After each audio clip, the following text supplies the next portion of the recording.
नमस्कार दोस्तों, स्वागत है आपका आज के हमारे इस वीडियो में। दोस्तों आज हम देखने वाले हैं सामाजिक विज्ञान कक्षा 10 के बहुविकल्पीय प्रश्नों को। जी हाँ दोस्तों, बहुविकल्पीय प्रश्न ऐसे प्रश्न जो पिछले वर्षों में आए हुए बहुविकल्पीय प्रश्न हैं, और साथ ही साथ याद रखिएगा कि प्रत्येक साल जो है निरंतर पूछे जा रहे हैं, तो इस बार भी इनके पूछे जाने का चांस लगभग 99% है कि यही आएंगे।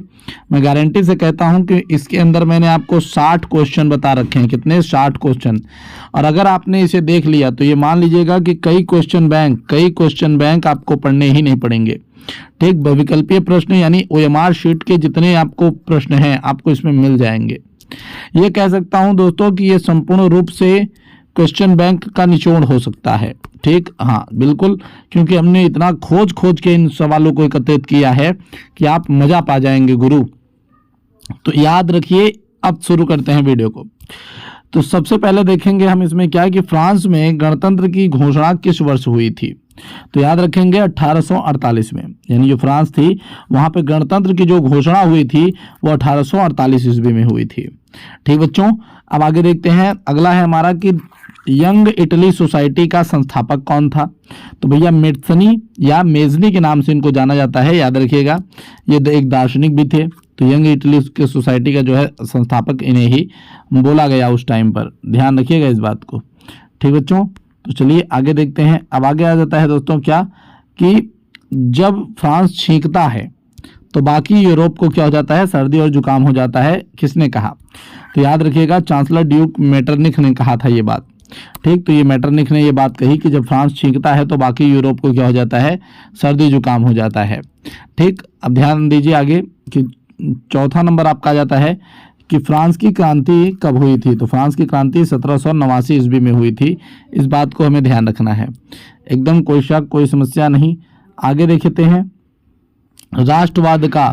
राष्ट्रवाद का सर्वप्रथम आरंभ कहाँ हुआ। तो याद रखिए फ्रांस में। कहाँ पर हुआ? फ्रांस में। ठीक दोस्तों, आगे चलिए, आगे फिर छठवां क्वेश्चन देख लेते हैं। छठा नंबर क्वेश्चन जो आ रहा है वो क्या रहा है कि जर्मनी के एकीकरण से संबंधित है कौन? Auto von Bismarck. याद रखिएगा ऑटो वन बिस्मार्क बहुत ही ज़्यादा जो है बहुत ही फेमस व्यक्ति रहे हैं जर्मनी के एकीकरण में। और हमारे यहाँ पर यानी भारत के अंदर कौन थे बताइए? भारत के अंदर जल्दी से बताइए मुझे, भारत के अंदर कमेंट बॉक्स में कमेंट करके ज़रूर बताइएगा कि कौन थे। ठीक, फिलहाल मैं आपको आगे बता दूंगा। बिल्कुल, हाँ बिल्कुल आप कमेंट करके बताइए, मैं वहाँ पे बताऊंगा आपको। ठीक बच्चों, आगे चलते हैं। 7 नंबर नेपोलियन किस देश का था? तो भैया फ्रांस का था। नेपोलियन कब पराजित हुआ? तो नेपोलियन कब पराजित हुआ? 1815 ईस्वी में। तो याद रखिएगा नेपोलियन कब पराजित हुआ? 1815 ईस्वी में। इस बात को भी आप विशेष ध्यान देकर ही चलिएगा, क्योंकि ये आने वाले क्वेश्चन है बच्चों। मैं भी बता रहा हूँ, जो मजाक में ले रहे हैं देखना फंसोगे आप। तो अब देखिए 9वां नंबर की वंदे मातरम गीत किसने लिखा था? तो ये किसने लिखा था? बंकिम चंद्र चटर्जी ने लिखा था। ध्यान रखिएगा। ठीक, बंकिम चंद्र चटर्जी ने इसे लिखा था। आगे देखते हैं दोस्तों 10वां नंबर चौरी चौरा का कांड कब हुआ? तो याद रखिए 1922। ठीक, यानी 1922 में चौरा चौरी का कांड हुआ। ठीक दोस्तों, आगे देखते हैं महामंदी का प्रारंभ किस वर्ष में हुआ? महामंदी का प्रारंभ किस वर्ष में हुआ? महामंदी यानी जब एकदम जो है हर चीज़ का रेट वेट गिरने लगता है तो उसे हम महामंदी कहते हैं। ठीक, जब सारी दुनिया में ऐसा मंदी आ जाता है। तो याद रखिएगा ये कब हुआ था दोस्तों? ये हुआ था 1929 में, यानी 1929 में। ठीक, आगे देखते हैं IMF की स्थापना कब हुई? तो याद रखिएगा ये क्वेश्चन आया हुआ क्वेश्चन है दोस्तों पेपर में। IMF की स्थापना कब हुई? 1944 में। ठीक, याद रखिएगा। आगे देखते हैं 13वां नंबर क्वेश्चन क्या है दोस्तों कि औद्योगिक क्रांति किस देश में प्रारंभ हुई थी? जो औद्योगिक क्रांति थी वो सबसे पहले किस देश में प्रारंभ हुई थी? तो भैया इंग्लैंड में। कहाँ पर दोस्तों? इंग्लैंड में। एकदम याद रखिएगा, बहुत ही मस्त क्वेश्चन था ये, एक लाजवाब क्वेश्चन। आगे देखते हैं दोस्तों क्या कि मैनचेस्टर के उद्योगपति अपने कपड़ों पर क्या लगाकर उन्हें बेचते थे? तो याद रखिएगा लेबल लगाकर बेचते थे। जो मैनचेस्टर के उद्योगपति थे वो क्या लगाकर बेचते थे? लेबल लगाकर बेचते थे, जिससे कि उनका माल ज़्यादा बिक सके। आगे देखिए दोस्तों कि जापान का सबसे प्राचीन पुस्तक कौन सी है? यानी जो जापान है वहाँ की सबसे जो प्राचीन पुस्तक है वह कौन सी है? तो दोस्तों क्या आपको पता है? बिल्कुल, अगर पता हो तो यहीं पे कमेंट कर दीजिए, तुरंत लिख दीजिए। चलिए हम बता देते हैं भैया, डायमंड सूत्र नाम था उसका। क्या था? डायमंड सूत्र नाम था। जी हाँ, डायमंड सूत्र था। ठीक, अब आगे देखते हैं। अब देखिए अगला नंबर की इटली के बारे में आ गया कि पुनर्जागरण की शुरुआत किस देश से हुई थी? तो याद रखिएगा इटली, क्योंकि यहाँ का इटली का डोसा माफ करिए, इटली जो है, इटली का पुनर्जागरण बहुत दुनिया में फेमस है। याद रखिएगा, इटली का जो पुनर्जागरण है वो दुनिया में बहुत फेमस है। अब देखिए 17वां नंबर क्वेश्चन है भैया कि क्या ऑफसेट का प्रेस का आविष्कार किसने किया था? तो याद रखिए रिचर्ड एम हो ने किया था। किसने किया था? रिचर्ड एम हो ने किया था। और इसके बाद ऑफसेट की क्रांति भी आ चुकी थी बहुत एक तरीके से। तो बंगाल गजट नाम का पत्रिका संपादन किसने किया? तो याद रखिएगा जेम ऑगस्टस हिक्की ने किया था। ठीक, यहाँ पे ध्यान रखिएगा, नाम थोड़ा सा यहाँ पे ऊपर नीचे हो सकता है। 19 नंबर देखते हैं, गुलामगिरी का लेखक कौन था? तो गुलामगिरी का लेखक कौन था दोस्तों? याद रखिएगा कि गुलामगिरी के जो लेखक थे हमारे कौन थे? महान ज्योतिबा फुले जी थे। ठीक, एकदम याद रखिएगा। अब देखिए 20वां नंबर क्वेश्चन आ जाता है कि केसरी पत्रिका के संपादन पर किसे कैद कर लिया गया? यहाँ पे ध्यान दीजिएगा, किसे कैद कर लिया गया? यहाँ पर किसे कैद कर लिया गया? तो 1908 में बाल गंगाधर तिलक जी को जो है केसरी के पत्रिका के संपादन के लिए गिरफ्तार कर लिया गया था।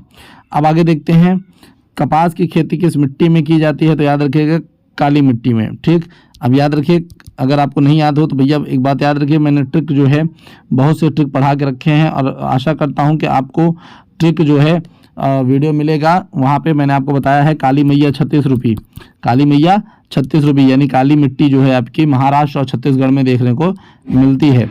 ठीक दोस्तों, एकदम आराम से एक एक चीज़ को पढ़ते हुए चलेंगे। अब आगे देखते हैं दोस्तों, तो 22 नंबर आपका क्या आ जाता है कि चाय की खेती किस मिट्टी में की जाती है? तो याद रखिएगा उसे लेटराइट मिट्टी कहते हैं। कौन सी मिट्टी दोस्तों? लेटराइट मिट्टी। ठीक, आगे चलिए, भारत में सबसे पहले वन और वन्य जीव संरक्षण अधिनियम किस वर्ष में लागू किया था? तो आंसर आपका बन जाता है 1972 में। कब किया था? 1972 में। ठीक दोस्तों, आगे चलते हैं, सुंदरवन राष्ट्रीय पार्क किस राज्य में है? तो याद रखिए पश्चिम बंगाल में। एकदम कोई समस्या कोई परेशानी नहीं। उसके बाद देखते हैं दोस्तों, विश्व में सबसे ज़्यादा वर्षा कहाँ होती है? तो याद रखिए मासिन राम में। ठीक, और याद रखिएगा एक एक चीज़ देखते चलिए, प्लस मैं तो कहूँगा लिखते चलिए। भारत की पहली नदी घाटी परियोजना किस नदी पर बनाई गई? तो याद रखिएगा दामोदर नदी घाटी परियोजना बहुत फेमस है भारत के अंदर, तो बहुत फेमस है भैया, भारत के अंदर बहुत फेमस है। ठीक है, अभी आपका भाखड़ा नागल बांध भी है, हीराकुंड भी है। ठीक, आगे देखते हैं दोस्तों, तो टिहरी बांध परियोजना किस राज्य में है? तो याद रखिएगा उत्तराखंड। ठीक, एकदम याद रखिएगा उत्तराखंड में। कोई समस्या नहीं, कोई परेशानी नहीं, बहुत फेमस चीज़। हाँ बिल्कुल। आगे देखते हैं, जलमंडल का कितना प्रतिशत भाग, जलमंडल का कितना प्रतिशत भाग जल के रूप में उपलब्ध है? तो याद रखिएगा 97.5%। ठीक, आगे चलिए देखते हैं।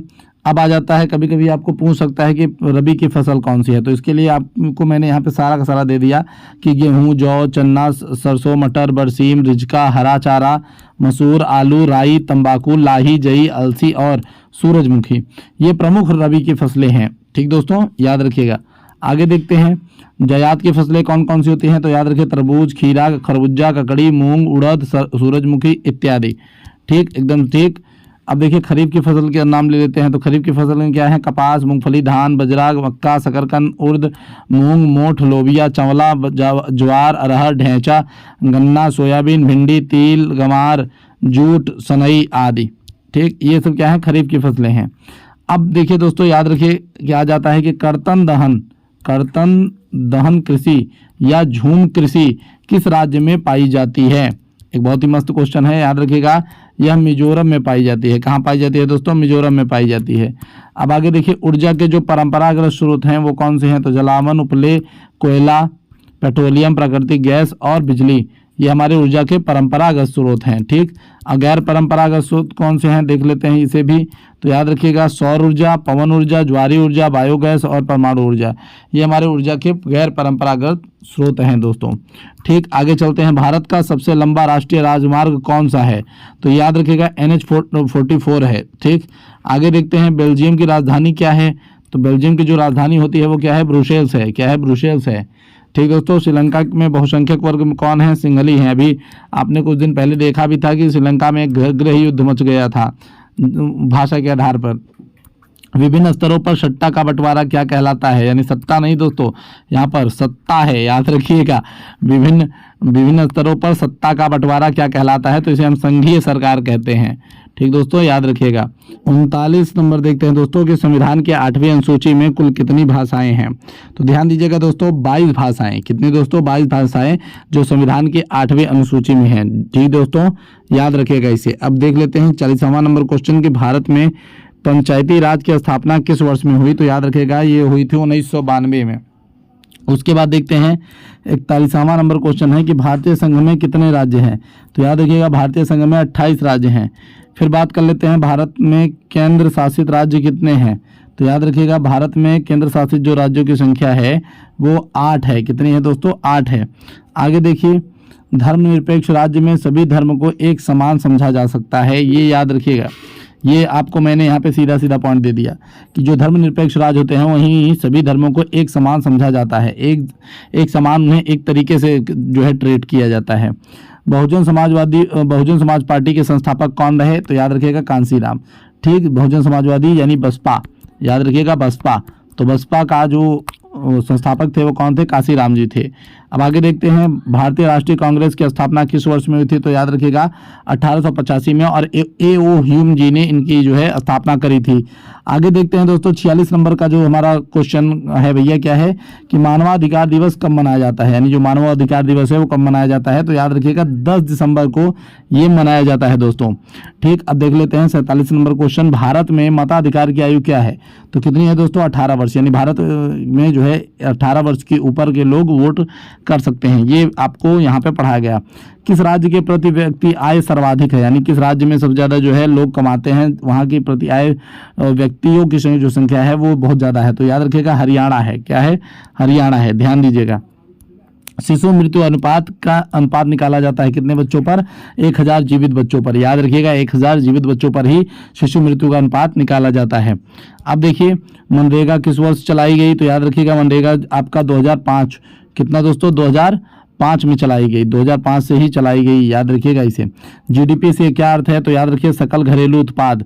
ठीक, सकल घरेलू उत्पाद को जीडीपी कहा जाता है। 52 नंबर देख लेते हैं दोस्तों, भारत करेंसी नोट कौन जारी करता है? तो भारत की जो करेंसी नोट होती है यानी नोटें जो होती हैं वो कौन जारी करता है? तो भारतीय रिजर्व बैंक जारी करता है जी। अब आप मुझे यहाँ पे बताइए दोस्तों कि जो 1 और 2 का नोट है, जो 1 और 2 का नोट है उसे कौन जारी करता है वो, और तथा उसे कौन सा मंत्रालय जारी करता है? जल्दी से आप मुझे कमेंट करके जरूर बताइएगा। विश्व व्यापार संगठन की स्थापना कब हुई? 1 जनवरी 1995 में। 1 जनवरी 1995 में विश्व व्यापार संगठन की स्थापना हुई। आगे देखते हैं दोस्तों कि भैया 54 नंबर आ जाता है कि उपभोक्ता 54 नंबर आ जाता है उपभोक्ता सुरक्षा अधिनियम कब बना? तो याद रखिए दोस्तों 1986 में। कब बना था? 1986 में। आगे आ जाता है 55वां नंबर क्वेश्चन दोस्तों, राष्ट्रीय उपभोक्ता अधिकार दिवस कब मनाया जाता है? तो ये मनाया जाता है दोस्तों 24 दिसंबर को। कब मनाया जाता है? 24 दिसंबर को।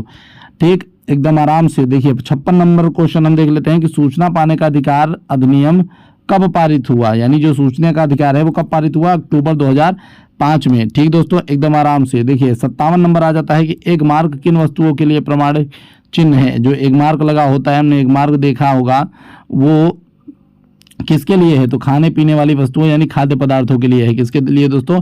खाद्य पदार्थों के लिए है, याद रखिएगा। 58 नंबर, संयुक्त राष्ट्र ने उपभोक्ता सुरक्षा हेतु संयुक्त राष्ट्र के दिशा निर्देश को कब अपनाया? तो याद रखिएगा 1985 में। कब अपनाया था? 1985 में। कोई तकलीफ नहीं। विश्व व्यापार संगठन की स्थापना कहाँ हुई थी? तो याद रखिएगा जिनेवा में। यहाँ पे बहुत चीजों का मुख्यालय हमें देखने को भी जिनेवा में मिल जाता है। अब अंतिम क्वेश्चन है दोस्तों कि भारत में आर्थिक उदारीकरण की शुरुआत कब हुई? तो याद रखिएगा वर्ष 1991 में। तो दोस्तों ये रहा हमारा एकदम फटाफट अंदाज में आपको 60 क्वेश्चन हमने कराया। ठीक, 2 गुना स्पीड करने की बिल्कुल जरूरत नहीं है वीडियो में, याद रखिएगा बिल्कुल 2 गुना करने की कोई जरूरत नहीं है। आपको मैंने 2 गुने ही स्पीड से पढ़ाया है।